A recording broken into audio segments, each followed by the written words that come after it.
سنے بڑی پیاری حدیث، بڑی خوبصورت حدیث، کنزُ المال میں دیگر کتب احادیث میں ہے۔ حضرت ابو ہریرہ رضی اللہ تعالیٰ عنہ فرماتے ایک بابا جی نبی پاک کی بارگاہ میں آئے، اور جب وہ واپس جانے لگے تو میں نے عمر پوچھی تو عمر تھی 96 سال۔ کہتے ہیں بزرگ جب آئے نا تو یہ بھویں جو ہے نا ان کی سفید ہو کے تو یوں آنکھوں پہ آ گئی، بڑی چھڑی بابا جی نے پکڑی ہوئی اور دونوں ہاتھ پکڑ کے نا چھڑی کے اوپر جھکے ہوئے ہیں ایک جانب، قربان جاؤں۔ کہتے ہیں جب وہ بزرگ مسجد میں داخل ہوئے تو میرے رسول نے کھڑے ہو کے استقبال فرمایا، کھڑے ہو، اور نبی کریم صلی اللہ علیہ وسلم نے آگے بڑھ کے بابا جی کو بازو سے پکڑا اور بٹھایا۔ حضور بیٹھ گئے، کہا بزرگوں کیسے آئے ہو؟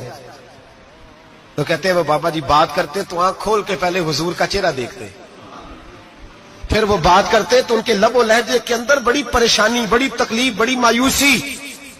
عرض کرنے لگے یا رسول اللہ، حضور زندگی ساری گناہوں میں بیت گئی ہے، حضور غلطیاں ہی غلطیاں، یاد ماضی عذاب ہے، یا رب چھین لے مجھ سے حافظہ میرا۔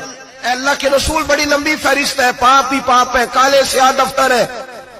یا رسول اللہ صلی اللہ علیہ وسلم جب پلٹ کے دیکھتا ہوں حضور مجھے نیکی دکھائی نہیں دیتی۔ حضور اس عمر میں آپ کا ایک صحابی ملا ہے، اس نے بات سمجھائی ہے تو تھوڑا خیال آیا ہے، لیکن یا رسول اللہ صلی اللہ علیہ وسلم اب میرا وجود بیکار ہو گیا ہے، حضور بوڑھا ہو گیا ہوں۔ تین باتیں کہیں بزرگوں نے اور نرالی کہیں، کہنے لگے یا رسول اللہ صلی اللہ علیہ وسلم، حضور اب تو میری کمر بھی سیدھی نہیں ہوتی کہ میں نماز ہی صحیح ادا کر سکوں، بوڑھا ہو گیا ہوں۔ یا رسول اللہ صلی اللہ علیہ وسلم اب میرے اندر طاقت نہیں کہ میں محنت مزدوری کر کے صدقے اور خیرات دے سکوں۔ یا رسول اللہ صلی اللہ علیہ وسلم اب میں تلوار لے کے جہاد بھی نہیں کر سکتا، حضور نہ میں لمبی نمازیں پڑھ سکتا ہوں، آقا نہ میں صدقات و خیرات دے سکتا ہوں، محبوبہ نہ میں دین کے لیے کوئی جہاد کر سکتا ہوں، بیکار وجود ہے، بیکار بیکار وجود کو تو گھر والے برداشت نہیں کرتے، بچے دعا کرتے ہیں یا اللہ ابا جی کو پردہ دے دے، اماں کو پردہ دے دے، بیکار ہو گیا ہوں، اور آج آیا ہوں تو مجھ بیکار کو میرا رب قبول کر لے گا؟ آج کلمہ پڑھوں تو بیکار ہوں، کسی کام کا نہیں، نہ نماز نہ صدقات نہ جہاد، قبول کر لے گا؟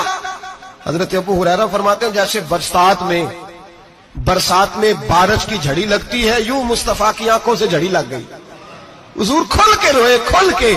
اور میرے حبیب پاک نے فرمایا بزرگوں بڑے مجاہد ہیں، دین کے لیے جہاد کرنے والے بڑے ہیں، رب کریم کو آپ کی تلوار کی اتنی حاجت نہیں، اور فرمایا اس کے خزانے کوئی خالی تو نہیں کہ آپ ہی گویا صدقہ دیں گے تو بھرے جائیں گے، اور فرمایا پھر رب کریم کی شان میں اضافہ نہیں کرتی عبادتیں، وہ تو بندے کو نفع دیتی ہیں۔ میں بزرگوں نہ آپ جہاد کریں نہ آپ صدقات دیں، لان اب بھی نمازیں پڑھیں، آپ صدق دل سے آ جائیں، اللہ کے رسول کا وعدہ ہے رب آپ کو بغیر حساب کتاب جنت عطا فرما دے گا۔ آنا تو شرط ہے کہ نہیں؟ آئیں تو صحیح، نہ پہنچے تو صحیح، آ جائیں، اس کو نہیں آجائے صدقات و خیرات کی، جہاد کی، تبلیغ، آئے تو صحیح، نہ ان العبد اذا اعترف ثم تاب تاب اللہ علیہ۔ میرے حبیب نے فرمایا بندہ جب رو کے کہتا ہے نا یا اللہ غلطی ہو گئی معاف کر دے، فرمایا میرا مالک اسے فوراً ہی معاف فرما دیتا ہے۔